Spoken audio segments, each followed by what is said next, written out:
एक बेगैरत बेटे की कहानी। सुमित्रा जी को पता था उनका इस घर में रहना उनकी बहू रागिनी को बिल्कुल नहीं भाता था।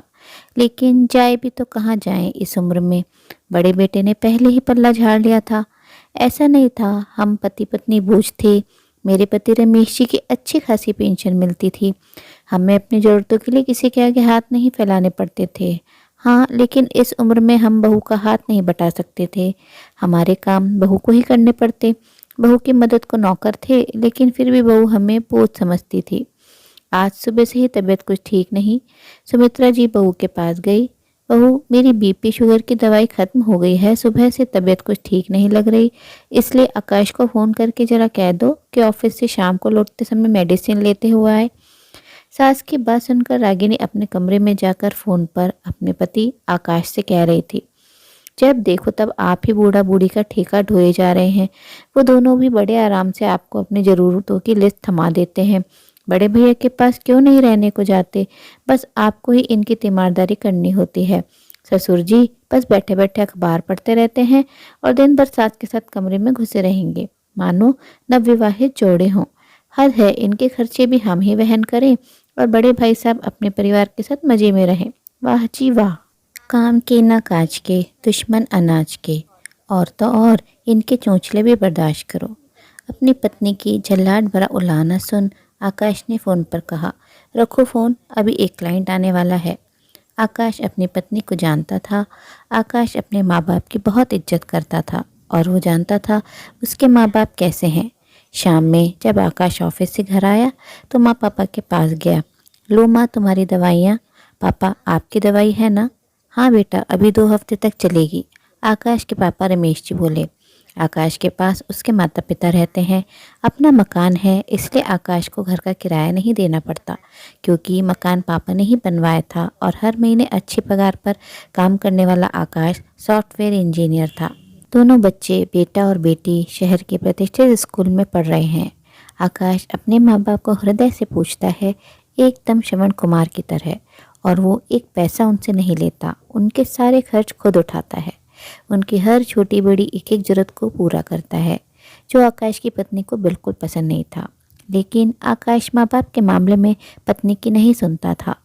आकाश अपने पापा की पेंशन जमा करा देता था। पिताजी का बैंक बैलेंस लाखों का है, लेकिन आकाश को इन सब का लालच नहीं था। आकाश का सोचना था, जब मैं अपने माँ बाप का खर्च उठा सकता हूँ तो मैं पुण्य कमाने से पीछे क्यों रहूँ। आकाश के पापा उसको बहुत बार महीने का खर्च देने का प्रयास करते, लेकिन आकाश लेने से मना कर देता। माँ पापा आकाश को बहुत दुआएं देते थे। उनकी दुआओं का ही असर था कि आकाश दिन रात तरक्की कर रहा था। आकाश को भी खुद पर गर्व था कि उसके माँ बाप और उनकी दुआएं उसके साथ है। एक दिन आकाश के बड़े भाई का फ़ोन रमेश जी के पास आता है। सादर प्रणाम पापा, आप लोग कैसे हैं? मिश्री घुली आवाज़ सुन रमेश जी को दाल में कुछ काला लगता है। वो पूछते हैं, हाँ बेटा बोलो, आज कैसे तुमने बूढ़े माँ बाप को याद किया? रमेश जी जानते थे कि उनका बड़ा बेटा अत्यंत स्वार्थी होने के साथ साथ बहुत ही लालची भी है। बिना स्वार्थ के फ़ोन नहीं करेगा, इसलिए वो बात करते समय सतर्कता बरत रहे थे। बड़े बेटे ने कहा, वो पापा, अंकित को विदेश भेजना है। करीब 25 से 30 लाख की ज़रूरत है और आपके पास तो अब तक काफ़ी पैसा जमा हो ही गया है, इसलिए अपने पोते के बेहतरीन भविष्य के लिए आप अपने आशीर्वाद स्वरूप दे देते तो आगे की पढ़ाई में मदद हो जाती। उनका बेटा सीधे तौर पर बिना लाग लपेट के बोल रहा था। इतना सुनना था कि रमेश जी के तन मन में आग लग गई। वो जोर से चिल्लाकर बोले, कैसा पैसा? कौन हो तुम और किस हक से बोल रहे हो कि तुम्हें अपनी मेहनत की कमाई दे दूं? तुम जैसा दोगला मतलबी बेटा भगवान किसी को ना दे। आज तक तो माँ बाप की याद नहीं आई, कभी माँ बाप पर 1 रुपया खर्च नहीं किया। आज जरूरत पड़ी तो इतने अच्छे बन गए।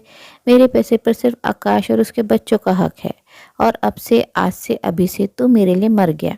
कभी भी हम दोनों को पूछा नहीं कि हम कैसे हैं, जीवित भी हैं या मर गए। पैसे की बात आई तो फ़ोन घुमा बैठा है। आज के बाद मेरे पास फ़ोन ना करना, कहकर गुस्साए रमेश जी ने फ़ोन को काट दिया। ड्राइंग रूम में बैठा आकाश सब सुन रहा था। अपने बड़े भाई के इरादों को समझकर व्यथित हो गया था कि भाई साहब खुद सरकारी पद पर हैं, अच्छी खासी तनख्वाह है, फिर भी माता पिता के पैसों पर गिद्ध जैसे नज़र गड़ाए बैठे हैं। छी, कैसे बेगैरत हैं ये। अपने बेटे को इंडिया में भी तो पढ़ा सकते हैं, विदेश क्यों भेजना भाई?